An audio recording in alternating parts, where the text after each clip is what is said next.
नमस्कार। आज हम निर्मला पुतूल के द्वारा रचित कविता आओ मिलकर बचाएं का अध्ययन करेंगे। कवित्री इसमें अपने गांव देहात या अपने क्षेत्र की संस्कृति और पर्यावरण को बचाने की बात करती है। तो आइए पढ़ते हैं। आओ मिलकर बचाएं। अपनी बस्तियों को नंगी होने से, शहर की आबो हवा से बचाएं उसे। लेखिका या कवित्री कहना चाहती है कि हमें अपनी बस्ती को बचाना है। किससे? शहर की आबो हवा से, शहर के वातावरण से, शहर के पर्यावरण से, शहर के संस्कृति और संस्कारों से। तो यहां पर एक जो बात निकल कर आती है, आओ मिलकर बचाएं अपनी बस्तियों को नंगी होने से। अर्थात कवित्री कहती है हमें बचाना है अपने बस्तियों यानी अपने गांव देहात के क्षेत्र को। कैसे? नंगी होने से, अर्थात बिना पेड़ पौधों के होने से उसे हमें बचाना है। जैसे हम देखते हैं शहर में पेड़ पौधों का अभाव होता है और एक तरीके से कंक्रीट का जंगल वहां दिखाई देता है। तो कवित्री चिंता व्यक्त करती है कि अगर ये शहरी संस्कृति हमारे गांव देहात में जाएगी तो यहां भी का जो क्षेत्र है वो पेड़ पौधों के विहीन हो जाएगा। जैसे बिना पेड़ पौधों के पृथ्वी नंगी दिखाई देती है, ऐसे ही गांव देहात का जो पेड़ों और पौधों से संपन्न क्षेत्र है, अगर शहरी संस्कृति वहां जाएगी तो उनकी भी उन पेड़ पौधों को काटा जाएगा और इस कारण वो भी क्षेत्र शहर की तरह नंगा हो जाएगा। तो एक सिंपल सी वे में हम अगर देखें तो आओ मिलकर बचाएं अपनी बस्तियों को नंगी होने से, अर्थात पेड़ पौधों के विहीन होने से, शहर की आबो हवा से बचाएं, शहर के वातावरण से बचाएं। तो यहां दूसरा अर्थ भी निकल कर आएगा कि जो शहरी कल्चर होता है, यहां पर जो कपड़े पहने जाते हैं वो तन ढकने के लिए नहीं बल्कि तन को दिखाने के लिए। तो ऐसी संस्कृति हमारी बस्तियों, हमारे गांव देहात में ना आ जाए जिससे कि हमारे समाज में भी लोग कपड़ों को तन ढकने की बजाय तन को दिखाने के लिए पहने। तो ऐसी संस्कृति से हमें अपने गांव देहात को बचाना है। तो यहां पर हमने दो एक तरीके से जो बातें निकल कर आ रही हैं उनको देखा है कि लेखिका चिंतित है अपनी बस्तियों को बचाने के लिए शहरी संस्कृति से, जहां पर कपड़े नुमाइश के लिए पहने जाते हैं, और दूसरा उस शहरी संस्कृति से जहां पर पेड़ पौधों को काटकर कंक्रीट के जंगल खड़े किए जाते हैं। तो ऐसी आबो हवा यानी ऐसे वातावरण से हमें अपनी बस्तियों को बचाना है। अर्थात इस शहर का जो वातावरण है हमें अपनी बस्तियों में आने से रोकना है। बचाएं डूबने से पूरी की पूरी बस्ती को हड़िया में। अब कवित्री कहती है कि हमें बचाना है अपनी पूरी बस्ती को, अपने इस पूरे आदिवासी गांव समाज या देहात को किसमें डूबने से? हड़िया में डूबने से। हड़िया एक तरीके का पात्र होता है जिसमें कच्ची शराब बनाई जाती है। आदिवासी क्षेत्रों में इस शराब को पीने की बड़ी ही परंपरा है और ये नशा करने की प्रवृत्ति कहां से चली आई है? शहरों से गांव देहात की तरफ चली आई है। तो लेखिका इसके लिए भी चिंतित है कि हमें अपनी बस्तियों को बचाना है। किससे? कि उस शहरी संस्कृति से जहां पर नशे करने की प्रवृत्ति बहुत ज्यादा है। तो आइए हम मिलकर बचाते हैं अपनी गांव देहात को एक तरीके से नशे की प्रवृत्ति से हमें बचाना है। नशे की प्रवृत्ति से अपनी बस्तियों को हमें मुक्त करना है।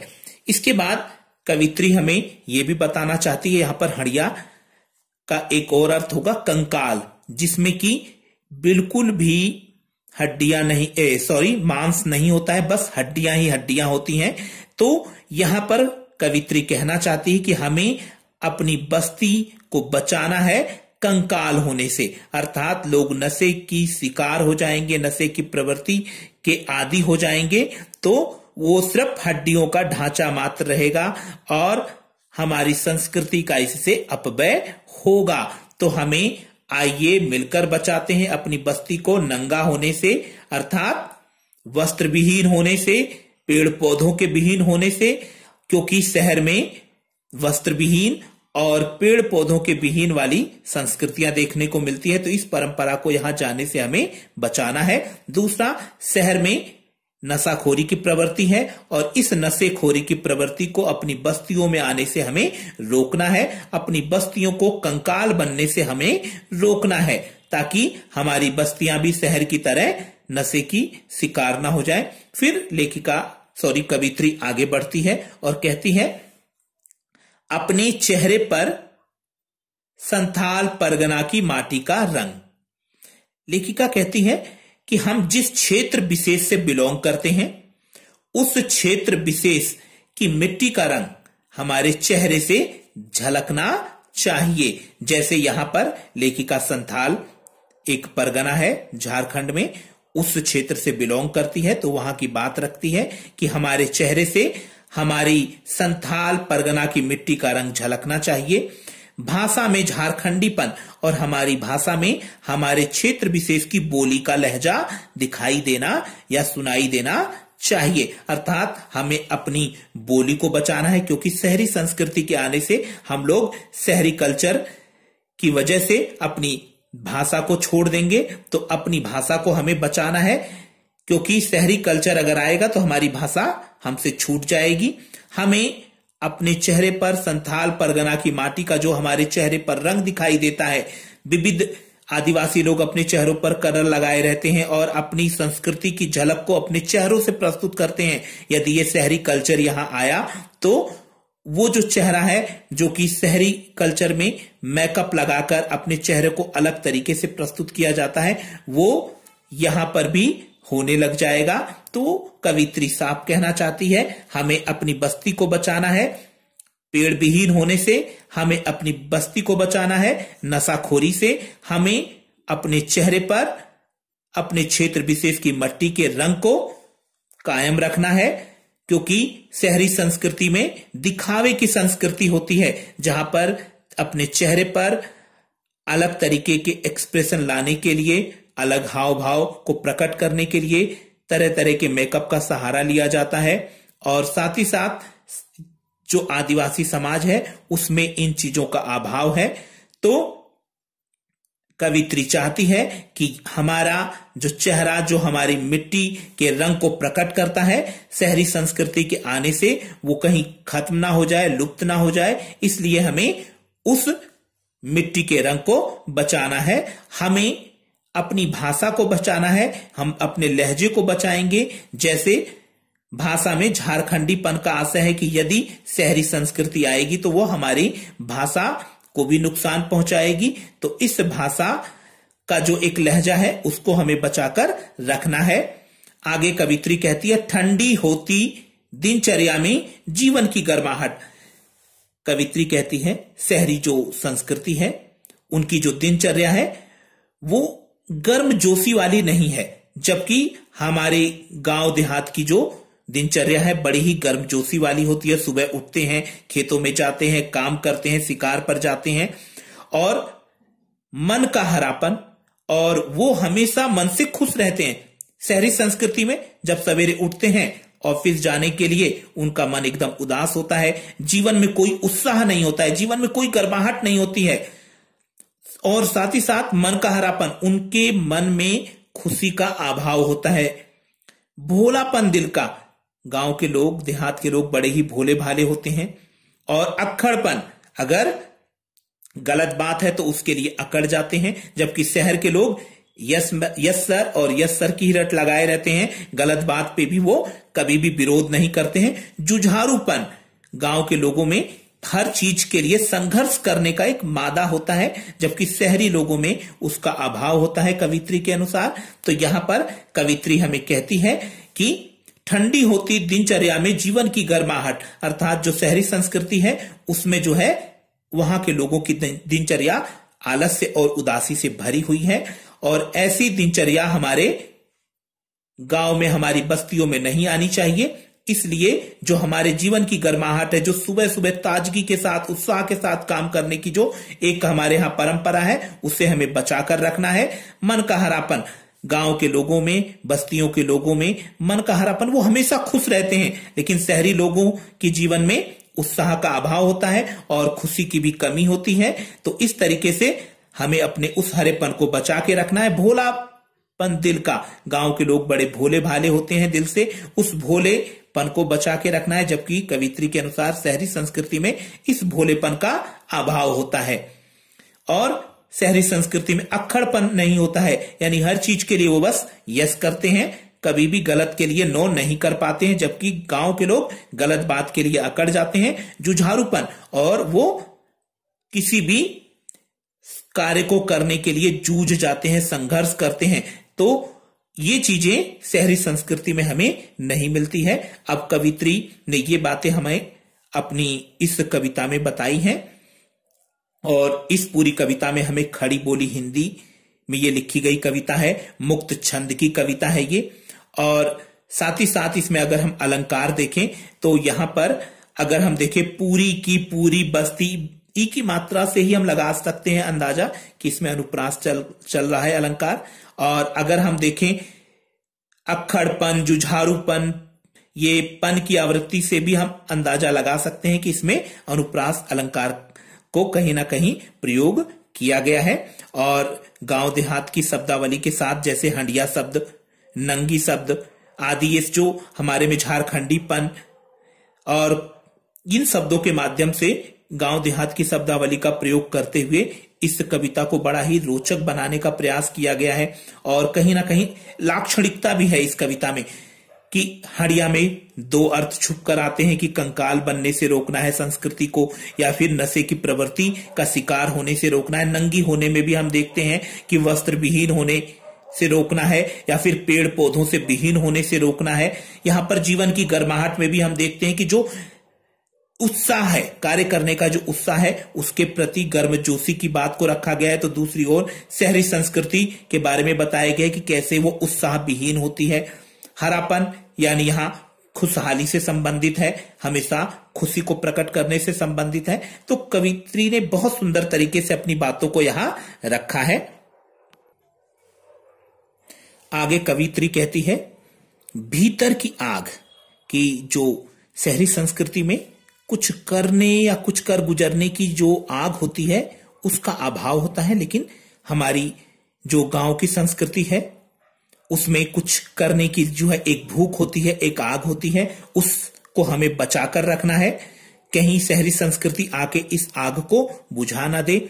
धनुष की डोरी, आदिवासी समाज में धनुष एक शिकार करने के लिए बहुत ही प्रमुखता से इस्तेमाल किया जाता है। धनुष और उसकी डोरी का इस्तेमाल होता है, और साथ ही साथ तीर का नुकीलापन, और उस धनुष पर तीर यानी नुकीले तीर को लगाकर शिकार किया जाता है। तो कवित्री कहती है कि हमें बचाना है उस कुछ करने वाली आग को, यानी कुछ करने की जो भूख है वो गांव की संस्कृति में, गांव के लोगों में है, उसको बचाकर रखना है।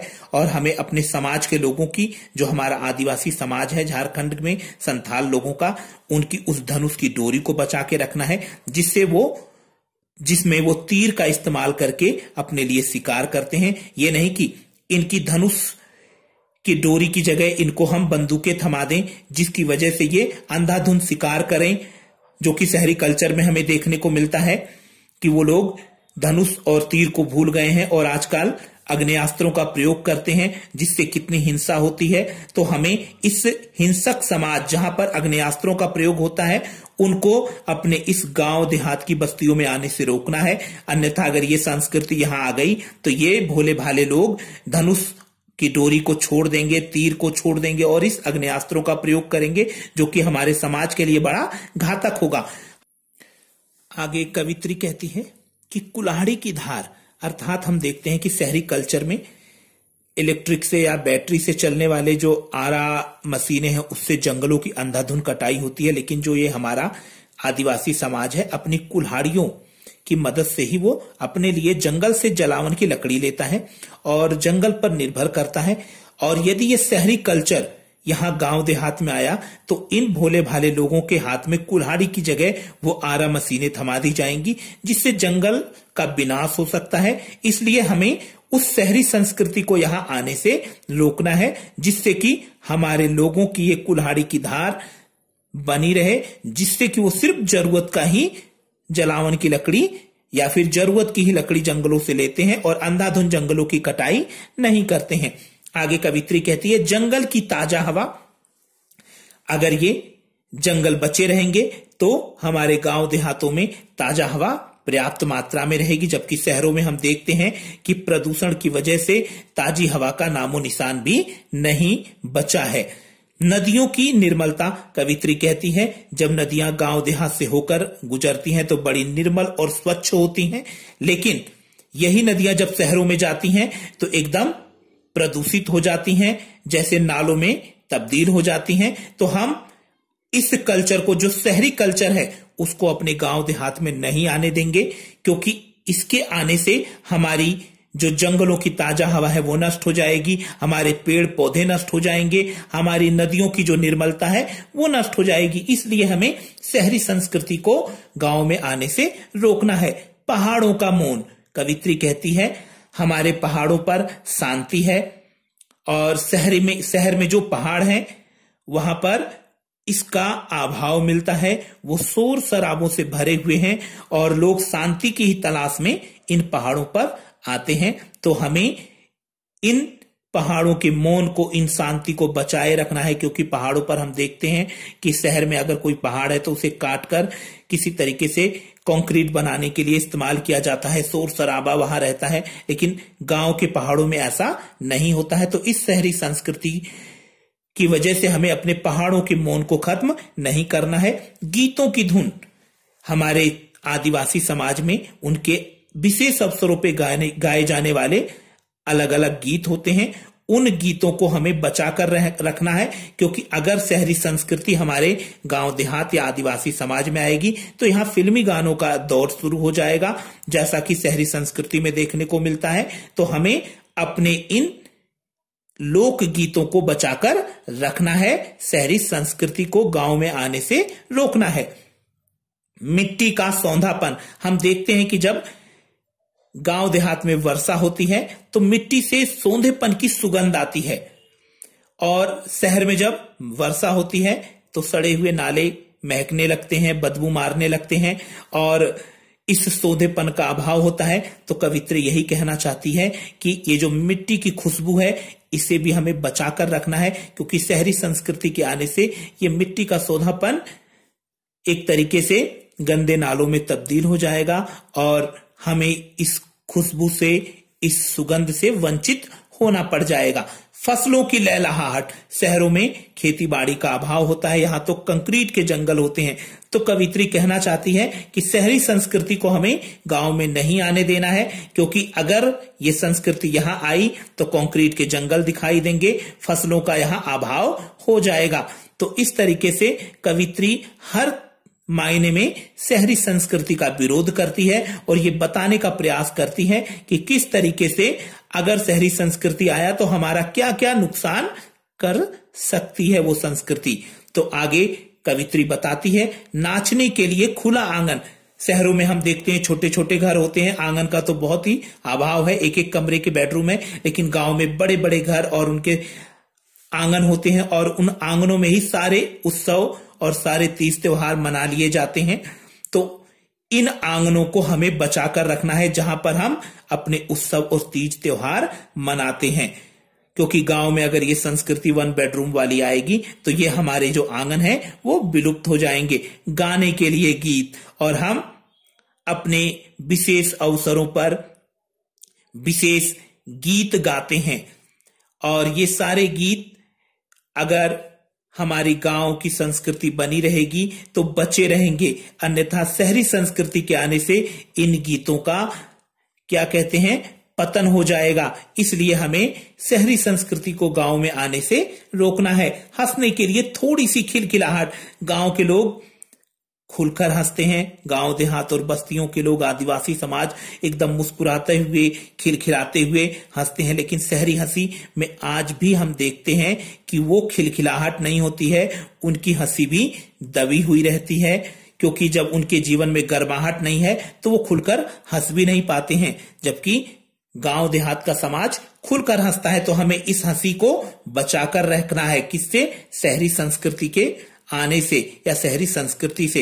रोने के लिए मुट्ठी भर एकांत। हम देखते हैं गांव देहात में किसी को अगर कुछ दुख भी होता है तो वो उस दुख को एकांत में जाके व्यक्त कर लेता है, जबकि शहरी संस्कृति में ऐसी जगह का अभाव होता है जहां पर लोग अपने दुख को व्यक्त कर सकें और एक घर में घटी घटना दूसरे घर में आसानी से सुनी और समझी जा सकती है। जबकि गांव में इतने बड़े घर होते हैं कि किसी को अगर कोई दुख भी है तो उस दुख को वो अपना प्रकट करते हैं और उसके पश्चात उस दुख के बारे में किसी दूसरे को पता तक नहीं चल पाता है। तो यहां पर हम देखते हैं कवित्री बचाना चाहती है उन खुले आंगनों को, उन गीतों को और उस हंसी को, उस एकांत को जहां पर दुखों की अभिव्यक्ति के लिए लोग परिवार के सदस्य जाते हैं। ऐसे इस संस्कृति और इस समाज को बचाने की बात कवित्री करती है। किससे? शहरी संस्कृति से। फिर आगे कवित्री कहती है बच्चों के लिए मैदान। गांव देहात में बड़े बड़े खेलने के मैदान हैं, लेकिन शहरों में इसका अभाव होता है। तो हमें इन बच्चों के मैदान को बचाना है। पशुओं के लिए हरी हरी घास, हरी हरी में हम देखते हैं पुनरुक्ति प्रकाश अलंकार है, तो हमें पशुओं के लिए जो चारागाह है हरी हरी घास के, उसको बचाना है, क्योंकि शहरी संस्कृति अगर यहां आ गई तो ये पशुओं के चारागाह भी खत्म हो जाएंगे। बूढ़ों के लिए पहाड़ों की शांति, ऊपर हमने कहा भी था पहाड़ों का मौन, अर्थात जो पहाड़ों का मौन या शांति है वहां पर हमारे बड़े बूढ़े जाकर अपने लिए शांति की तलाश करते हैं और वहीं पर वो साधना लगाते हैं।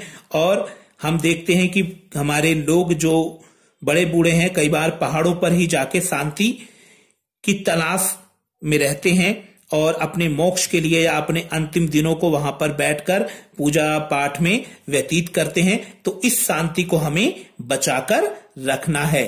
फिर आगे कवित्री कहती है और इस अविश्वास भरे दौर में थोड़ा सा विश्वास। कवित्री कहती है शहरी संस्कृति में लोग एक दूसरे पर अविश्वास करते हैं, लेकिन आज भी ग्रामीण संस्कृति में लोग एक दूसरे पर विश्वास करते हैं। तो हमें इस अविश्वास भरे दौर में जो हमारे ग्रामीण संस्कृति में जो विश्वास है, उम्मीद है, सपने हैं, जो अभी भी थोड़े बहुत बचे हुए हैं, उसको अभी भी हम बचा सकते हैं। तो यहां पर कवित्री कहना चाहती है और इस अविश्वास भरे दौर में थोड़ा सा विश्वास, थोड़ी सी उम्मीद, थोड़े से सपने, कि जो शहरी संस्कृति है अविश्वास से भरी हुई है और ये संस्कृति अगर ग्रामीण क्षेत्रों में आएगी तो लोग एक दूसरे के प्रति अविश्वास करेंगे। लेकिन आज भी हमारे क्षेत्रों में लोग अभी भी क्या करते हैं? थोड़ा सा विश्वास अभी भी करते हैं एक दूसरे पर। अभी भी उनको उम्मीदें हैं कि उनके साथ कुछ बहुत अच्छा होगा। थोड़े से सपने आज भी ये गांव देहात के लोग सपने देखते हैं कुछ अच्छा करने की, कुछ अच्छा बनने की। तो इनको हमें बचाना है, क्योंकि इस अविश्वास वाली दौर में जो शहरी संस्कृति है जो कि अभी भी हमारे उस थोड़े से विश्वास को, थोड़ी सी उम्मीद को, थोड़े से सपनों को खत्म नहीं कर पाई है, हमें उसको खत्म होने से बचाना है। फिर कवित्री कहती है आओ मिलकर बचाएं, इस दौर में भी बचाने को बहुत कुछ बचा है अब भी हमारे पास। कि यानी आइए हम सब मिलकर अपनी ग्रामीण संस्कृति को, ग्रामीण समाज को, आदिवासी समाज को मिलकर बचा लेते हैं, क्योंकि अभी भी इस दौर में यानी इस समय में बहुत कुछ बचा हुआ है। जैसे क्या बचा हुआ है? थोड़ी सी उम्मीद बची है, थोड़े से हमारे सपने बचे हैं, थोड़ा सा विश्वास बचा है। इसको अभी भी हम बचा सकते हैं शहरी संस्कृति से, क्योंकि अब भी ये हमारे पास बचे हैं। बहुत कुछ बचा है अब भी हमारे पास, क्योंकि ये चीजें अभी भी हमारे पास हैं, तो हम इसे बचा सकते हैं। हम देखते हैं थोड़ा सा उम्मीद, थोड़े से सपने, थोड़ा सा विश्वास, कि इस पंक्तियों को पढ़ने से एक रिदम भी आ रही है कविता में। और साथ ही साथ हम देखते हैं हिंदी, उर्दू के जो शब्द हैं बड़े सुंदर तरीके से यहाँ पे प्रयोग हुए हैं। जैसे उम्मीद शब्द हम देखते हैं, उर्दू का शब्द है। सपने जो कि स्वप्न, जो कि संस्कृत का तत्सम शब्द है, उसका तद्भव है। तो कवित्री ने बहुत सुंदर सुंदर शब्दों का प्रयोग करके अपनी बात को रखा है। पूरी कविता खड़ी बोली हिंदी में है और मुक्त छंद में है, और जगह जगह जो यहाँ पर अलंकार आए हैं उसको भी हमने आपको बताया है कि पुनरुक्ति प्रकाश आया है, अनुप्रास की भी यहाँ पर हमें छटा देखने को मिली है। तो कवित्री कुल मिलाकर अपने गांव देहात की संस्कृति को बचाने की बात करती है। किस संस्कृति से? उस शहरी संस्कृति से जो अब संस्कृति है उससे, ताकि हमारे गांव देहात की संस्कृति नष्ट ना होने पाए। उम्मीद है कि ये कविता आपकी समझ में आई होगी। धन्यवाद।